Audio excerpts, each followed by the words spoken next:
ಭಾರತಕ್ಕೆ ಮತ್ತೆ ಟಕ್ಕರ್ ಕೊಟ್ಟ ಅಮೆರಿಕ ಅಧ್ಯಕ್ಷ ಡೊನಾಲ್ಡ್ ಟ್ರಂಪ್ ಭಾರತದಲ್ಲಿ ಆಪಲ್ ಫೋನ್ ಉತ್ಪಾದನೆ ಮಾಡದಂತೆ ಖಡಕ್ ಸೂಚನೆಯನ್ನು ಕೊಡಲಾಗಿದೆ. ಭಾರತಕ್ಕೆ ಮತ್ತೆ ಟಕ್ಕರ್ ಕೊಟ್ಟ ಅಮೆರಿಕದ ಅಧ್ಯಕ್ಷ ಡೊನಾಲ್ಡ್ ಟ್ರಂಪ್ ಭಾರತದಲ್ಲಿ ಆಪಲ್ ಫೋನ್ ಉತ್ಪಾದನೆ ಮಾಡದಂತೆ ಸೂಚನೆಯನ್ನು ಕೊಡಲಾಗಿದೆ. ಆಪಲ್ ಕಂಪನಿ ಮುಖ್ಯಸ್ಥ ಟಿಮ್ ಕುಕ್ಗೆ ಅಧ್ಯಕ್ಷ ಟ್ರಂಪ್ ಸೂಚನೆ.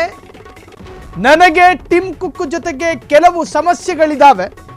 ನಾನು ಟಿಮ್ ಕುಕ್ಗೆ ಹೇಳಿದೆ, ನಾನು ನಿಮ್ಮನ್ನು ಚೆನ್ನಾಗಿ ನೋಡಿಕೊಂಡಿದ್ದೀನಿ, ಆದರೆ ನೀವು ಎಲ್ಲ ಉತ್ಪನ್ನಗಳನ್ನು ಭಾರತದಲ್ಲೇ ನಿರ್ಮಿಸ್ತಾ ಇದ್ದೀರಿ. ಭಾರತದಲ್ಲಿ ನಿರ್ಮಾಣ ಆಗೋದೇ ಡೊನಾಲ್ಡ್ ಟ್ರಂಪ್ಗೆ ಸಹಿಸಿಕೊಳ್ಳೋದಕ್ಕಾಗ್ತಾ ಇಲ್ಲ. ನೀವು ಆಪಲ್ ಉತ್ಪನ್ನಗಳನ್ನು ಭಾರತದಲ್ಲಿ ಉತ್ಪಾದಿಸುವುದು ನನಗೆ ಇಷ್ಟ ಇಲ್ಲ. ಯಾರು ಹೇಳ್ತಾ ಇರೋದಿದು? Donald Trump. ನೀವು ಭಾರತದ ಬಗ್ಗೆ ಕಾಳಜಿ ವಹಿಸುವ ಅಗತ್ಯ ಇಲ್ಲ. ಭಾರತ ಅದರ ಕಾಳಜಿಯನ್ನು ಅದೇ ನೋಡಿಕೊಳ್ಳಲಿದೆ. ಕತಾರ್ನಲ್ಲಿ ಅಮೆರಿಕ ಅಧ್ಯಕ್ಷ ಡೊನಾಲ್ಡ್ ಟ್ರಂಪ್ ಎಚ್ಚರಿಕೆಯನ್ನ ಕೊಟ್ಟಿದ್ದಾರೆ. ಭಾರತಕ್ಕೆ ಮತ್ತೆ ಟಕ್ಕರ್ ಕೊಟ್ಟ ಅಮೆರಿಕ ಅಧ್ಯಕ್ಷ ಡೊನಾಲ್ಡ್ ಟ್ರಂಪ್ ಇದೇ ಟ್ರಂಪ್ ಹೇಳಿದ ಮಾತನ್ನ ಯಾವ ಅಡೆತಡೆ ಇಲ್ಲದೆ ಗಂಟ್ಲು ಕೆಳಗೆ ಹಂಗೆ ನುಂಗ್ತು ಭಾರತ. ಕದನ ವಿರಾಮದ ವಿಚಾರದಲ್ಲಿ ಮೂಗ್ ತೂರಿಸಿದ್ದು ಇದೇ ಅಮೆರಿಕ. ನನ್ನ ನೇತೃತ್ವದಲ್ಲಿ ಎರಡು ದೇಶಗಳ ನಡುವೆ, ಪರಮಾಣು ಇಟ್ಕೊಂಡಿರ್ತಕ್ಕಂತಹ ಎರಡು ದೇಶಗಳ ನಡುವೆ ಯುದ್ಧ ಆಗದಂತೆ ತಡೆದಿದ್ದು ನಾನೇ ಅಂತ ಹೇಳಿ ಡೊನಾಲ್ಡ್ ಟ್ರಂಪ್ ಸ್ವಯಂ ಘೋಷಿತವಾಗಿ ಘೋಷಣೆ ಮಾಡ್ಕೊಂಡ್ರು. ಈ ಮನುಷ್ಯ ಹೇಳಿದ್ದನ್ನ ಭಾರತ ಹಂಗೆ ನುಂಗ್ಕೊಳ್ತು, ಯಾವುದೇ ಅಡೆತಡೆ ಇಲ್ಲದೆ. ಆದರೆ ಇವತ್ತಿನ ದಿನ ಭಾರತದ ಅಭಿವೃದ್ಧಿಯನ್ನು ಸಹಿಸಿಕೊಳ್ಳೋದಕ್ಕೆ ಸಾಧ್ಯ ಆಗ್ತಾ ಇಲ್ಲ. ಪ್ರತಿಷ್ಠಿತ ಆಪಲ್ ಕಂಪನಿಯ ಆಪಲ್ ಫೋನುಗಳು ಅತಿ ಹೆಚ್ಚಾಗಿ ಸೇಲ್ ಆಗ್ತಾ ಇರತಕ್ಕಂತಹ ರಾಷ್ಟ್ರಗಳ ಪೈಕಿ ಭಾರತವೂ ಕೂಡ ಒಂದು. ಇಂಪೋರ್ಟ್ ಮಾಡಿಕೊಳ್ತಾ ಇರತಕ್ಕಂತಹ ದೇಶಗಳ ಪೈಕಿ ಭಾರತವೂ ಕೂಡ ಒಂದು ಅಗ್ರಗಣ್ಯ ಸ್ಥಾನದಲ್ಲಿದೆ.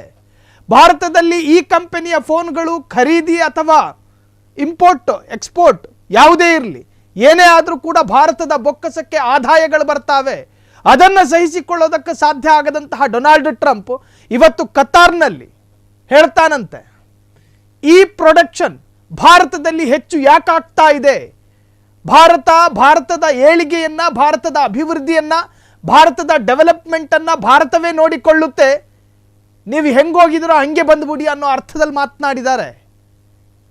ಭಾರತದ ಏಳಿಗೆಯನ್ನು ಸಹಿಸಿಕೊಳ್ಳೋದಕ್ಕೆ ಸಾಧ್ಯ ಆಗದ ಅಮೆರಿಕ ನಮಗೆ ಯಾವ ಅರ್ಥದಲ್ಲಿ ಕಾಳಜಿ ತೋರಿಸುವಂತಹ ರಾಷ್ಟ್ರ ಆಗುತ್ತೆ? ಇಡೀ ಜಗತ್ತಿನ ದೊಡ್ಡಣ್ಣ ಆಗಬೇಕು ಅಂತ ಹೇಳಿ ಎಲ್ಲ ತರಹದ ನಾಶಕ್ಕೂ ಹೊಂಚಿ ಹಾಕುವಂತಹ ಅಮೆರಿಕ ಭಾರತದ ಏಳಿಗೆಯ ಬಗ್ಗೆ ಎಷ್ಟು ಮಾತನಾಡಬಹುದು? ಆದರೆ ಅಮೆರಿಕ ಮಾಡ್ತಾ ಇರತಕ್ಕಂತಹ ಐತಿಹಾಸಿಕ ಅನ್ಯಾಯವನ್ನ ಭಾರತ ಸಹಿಸಿಕೊಂಡೇ ಬಂದಿದೆ.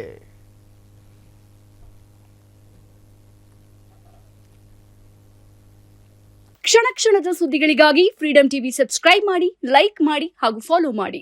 ಹೊಸ ಸುದ್ದಿಗಳ ನೋಟಿಫಿಕೇಶನ್ಗಾಗಿ ಬೆಲ್ ಐಕಾನ್ ಮೇಲೆ ಕ್ಲಿಕ್ ಮಾಡಿ.